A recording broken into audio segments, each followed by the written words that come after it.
سورہ لہب. سورہ لہب کا تعارف. مقام نزول. سورہ ابی لہب مکہ مکرمہ میں نازل ہوئی ہے. آیات، کلمات اور حروف کی تعداد. اس سورت میں 1 رکوع، 5 آیتیں، 20 کلمات اور 77 حروف ہیں. لہب نام رکھنے کی وجہ. لہب کا معنی ہے آگ کا شعلہ. عبد المطلب کا ایک بیٹا عبد العزیٰ جو کہ بہت ہی گورا اور خوبصورت آدمی تھا، اس کی کنیت ابو لہب ہے، اور اس سورت کی پہلی آیت میں یہ لفظ ابی لہب موجود ہے. اس مناسبت سے اسے سورہ ابی لہب یا سورہ لہب کہتے ہیں. سورہ لہب کا شان نزول. جب نبی کریم صلی اللہ تعالی علیہ وآلہ وسلم نے کوہ صفا پر عرب کے لوگوں کو دعوت دی تو ہر طرف سے لوگ آئے، اور حضور اقدس صلی اللہ تعالی علیہ وآلہ وسلم نے ان سے اپنے صدق و امانت کی شہادتیں لینے کے بعد فرمایا، انی لکم نذیر بین یدی عذاب شدید. اس پر ابو لہب نے حضور پرنور صلی اللہ تعالی علیہ وسلم سے کہا کہ تم تباہ ہو جاؤ، کیا تم نے ہمیں اس لیے جمع کیا تھا؟ اس پر یہ سورت شریف نازل ہوئی اور اللہ تعالیٰ نے اپنے حبیب اکرم صلی اللہ تعالی علیہ وسلم کی طرف سے جواب دیا. اس سورہ مبارکہ کے شان نزول سے چند باتیں معلوم ہوئیں. نمبر 1، حضور پرنور صلی اللہ تعالی علیہ وآلہ وسلم اللہ تعالیٰ کے محبوب ترین بندے ہیں کہ آپ کے گستاخوں کو اللہ تعالیٰ نے خود جواب دیا. بلکہ یوں بھی کہہ سکتے ہیں کہ دشمنان خدا کو جواب دہی سنت رسول ہے اور دشمنان رسول کو جواب دینا سنت الہیہ ہے. نمبر 2، جس قسم کی بکواس کفار نے حضور اقدس صلی اللہ تعالی علیہ وآلہ وسلم سے کی کہ معاذ اللہ آپ تباہ ہو جائیں، اسی قسم کا جواب اللہ تعالیٰ نے دیا اور خبیثوں کو اس انجام تک بھی پہنچایا. یہ بھی حضور اکرم صلی اللہ تعالی علیہ وسلم کی محبوبیت کی دلیل ہے. نمبر 3، قرآن کریم نے تمام مجرموں کی سزائیں بیان فرمائیں، جن میں سب سے زیادہ سخت سزا حضور صلی اللہ تعالی علیہ وسلم کے گستاخ کی ہے. کہ قرآن کریم نے اس کے متعلق کبھی فرمایا زنیم یعنی بدکاری کی پیداوار، اور کبھی فرمایا ابتر یعنی خیر سے کٹا ہوا اور محروم، اور کبھی فرمایا تبت یدا تباہ ہو جائے، اور کبھی فرمایا لن یغفر اللہ لہم اللہ انہیں ہرگز نہ بخشے گا. یوں ہی جیسے انعام حضور صلی اللہ تعالی علیہ وسلم کے ادب اور تعظیم پر دیے گئے، ایسے کسی اور عبادت پر نہ دیے گئے. نمبر 5، بڑی شرافت، عزت و نسب والے اور مال والے حضور صلی اللہ تعالی علیہ وسلم کی مخالفت سے ذلیل و خوار ہو گئے تو دوسروں کا کیا پوچھنا. سورہ لہب کے مضامین. اس صورت میں بتایا گیا ہے کہ سید المرسلین صلی اللہ تعالی علیہ وآلہ وسلم سے دشمنی رکھنے اور انہیں ایذا پہنچانے کی وجہ سے ابو لہب دنیا میں ذلت و رسوائی کے ساتھ ہلاک ہوگا اور آخرت میں اسے جہنم میں ڈال دیا جائے گا. اور اسی طرح اس کی بیوی بھی اس عذاب میں اس کے ساتھ ہوگی کیونکہ وہ اس دشمنی میں اس کی مددگار تھی. سورہ نصر کے ساتھ مناسبت. سورہ لہب کی اپنے سے ماقبل سورت نصر کے ساتھ مناسبت یہ ہے کہ سورہ نصر میں اطاعت گزاروں کی جزا بیان کی گئی کہ انہیں دنیا میں مدد اور فتح حاصل ہوگی اور آخرت میں عظیم ثواب ملے گا. اور اس سورت میں نافرمانوں کے بارے میں بتایا گیا کہ وہ دنیا و آخرت دونوں میں نقصان اٹھائیں گے. بسم اللہ الرحمن الرحیم. ترجمہ: اللہ کے نام سے شروع جو نہایت مہربان رحمت والا ہے.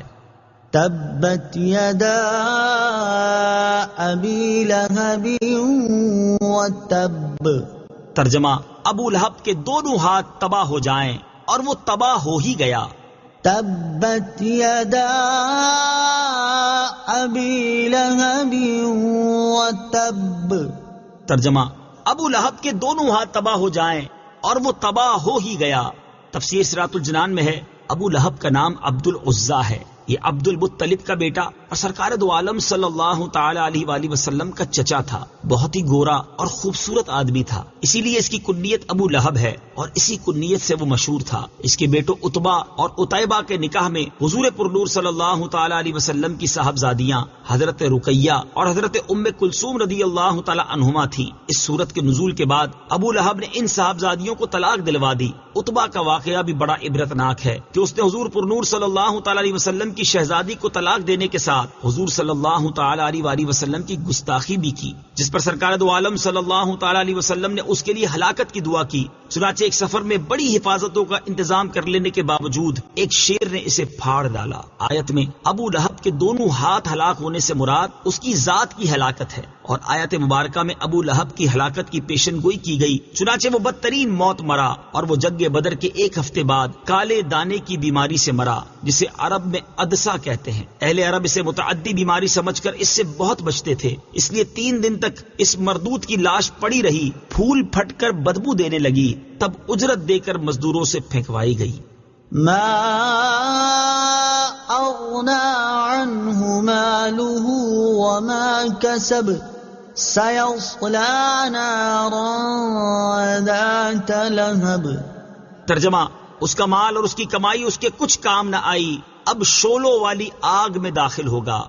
ما أغنى عنه ماله وما كسب، اس کا مال اور اس کی کمائی اس کے کچھ کام نہ آئی۔ تفسیر صراط الجنان میں ہے، مروی ہے کہ ابو لہب نے جب پہلی آیت سنی تو کہنے لگا کہ جو کچھ میرے بھتیجے کہتے ہیں اگر سچ ہے تو میں اپنی جان کے لیے اپنے مال و اولاد کو فدیہ کر دوں گا۔ اس آیت میں اس کا رد فرمایا گیا کہ یہ خیال غلط ہے، اس وقت کوئی چیز کام آنے والی نہیں۔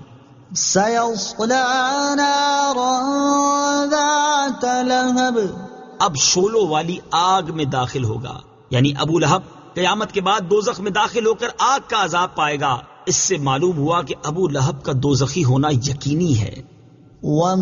وامرأته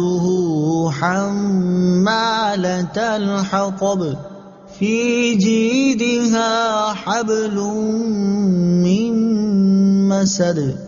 ترجمہ، اور اس کی بیوی لکڑیوں کا گٹھا اٹھانے والی ہے، اس کے گلے میں کھجور کی چھال کی رسی ہے۔ وامرأته حمالة الحطب، اور اس کی بیوی لکڑیوں کا گٹھا اٹھانے والی ہے۔ تفسیر صراط الجنان میں ہے، ام جمیل بنت حرب بن امیہ ابو سفیان کی بہن، جو رسول کریم صلی اللہ تعالی علیہ وآلہ وسلم سے نہایت عناد اور عداوت رکھتی تھی، اور بہت دولت مند اور بڑے گھرانے کی عورت ہونے کے باوجود رسول اللہ صلی اللہ تعالی علیہ وسلم کی عداوت میں اس انتہا کو پہنچی ہوئی تھی کہ خود اپنے سر پر کانٹوں کا گٹھا لا کر رسول کریم صلی اللہ تعالی علیہ وسلم کے راستے میں ڈالتی، تاکہ حضور پرنور صلی اللہ تعالی علیہ وسلم کو اور آپ کے اصحاب کو ایذا و تکلیف ہو، اور حضور اقدس صلی اللہ تعالی علیہ وآلہ وسلم کی ایذا رسانی اس کو اتنی پیاری تھی کہ وہ اس کام میں کسی دوسرے سے مدد لینا بھی گوارا نہ کرتی تھی۔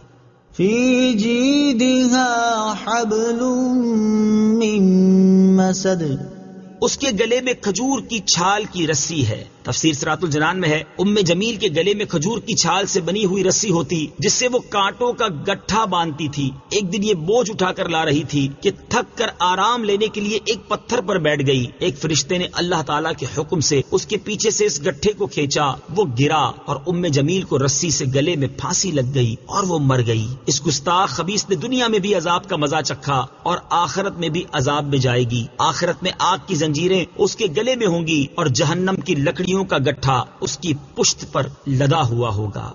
صدق اللہ العظیم۔